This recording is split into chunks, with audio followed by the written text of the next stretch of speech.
Today I'm going to be making Fideo Loco. This is vermicelli noodles cooked with ground beef, potatoes. I'm adding beans, basically anything you want to add to this.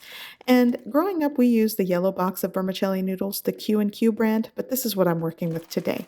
I'm also going to be adding some chicken bouillon powder, ground beef. I have a pound of lean ground beef. The onion powder, garlic, and ground cumin are optional. I have onion. I'm going to add 3 small potatoes, sliced onion, fresh garlic, tomatoes. I have cooked frijoles de olla, cooked pinto beans that I'm going to add into this. It's going to be great. I'm going to start prepping the ingredients and start cooking. To a preheated pot, I'm going to add 2 to 3 tablespoons of cooking oil, and I'm going to start toasting my vermicelli noodles. I have a medium to medium-low heat, and you want to do this gradually and toast them. Toasting your vermicelli noodles will ensure that they don't get soggy and bloat throughout the cooking process. It really does help keep the texture of the noodles. After about 5 minutes of toasting, I'm going to push them off to the side. I'm going to add my fresh onion, give it a quick saute, and sort of push it off to the side. And now add my ground beef. I'm really trying to make this a one-pot cooking process. You could remove the vermicelli noodles and cook the ground beef, but I like to do it all together.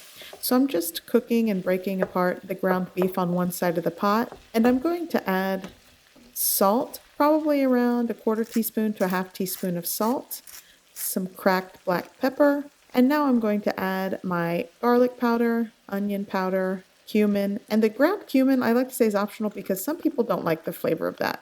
I'm also adding the fresh garlic, give it a mix, continue to saute, and now start to combine the toasted vermicelli noodles and the ground beef.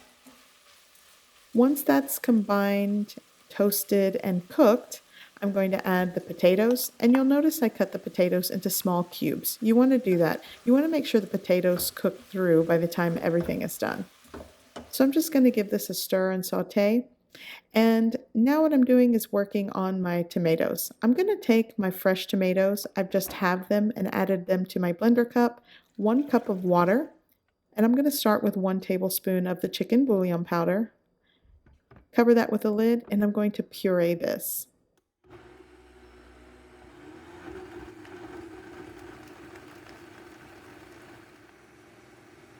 Now that this is pureed, I'm going to strain it and pour it into my pot of cooking vermicelli noodles and ground beef. And you could skip the strain process, but I like to get rid of the seeds and the tomato skins. And it all depends on if I have time and if I feel like doing it. So now I'm going to add 6 cups of water. I really want this to be soupy today.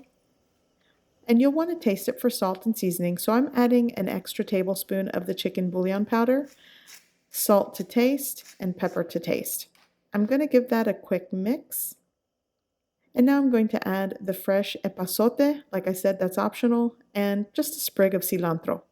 Once this comes up to a boil, I'm going to cover with a lid, lower the heat, and let this cook and simmer for about 7 to 8 minutes.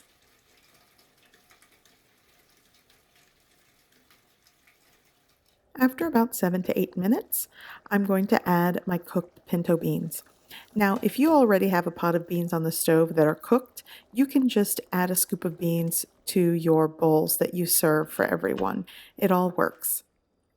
And then you'll want to continue cooking this for another 5 to 7 minutes or until the potatoes are tender and cooked through. Today I'm serving this alongside some toasty quesadillas with queso fresco, but you can just warm up your favorite corn tortillas from the store or make some from scratch. So this is typically how I like to eat my Fideo Loco. I like a squeeze of fresh lime juice. I also like to add hot sauce or even salsa. You can use whatever hot sauce you like, and I dive right in.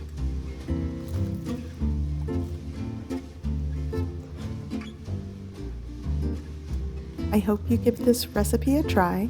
I hope you like it, and thanks for watching.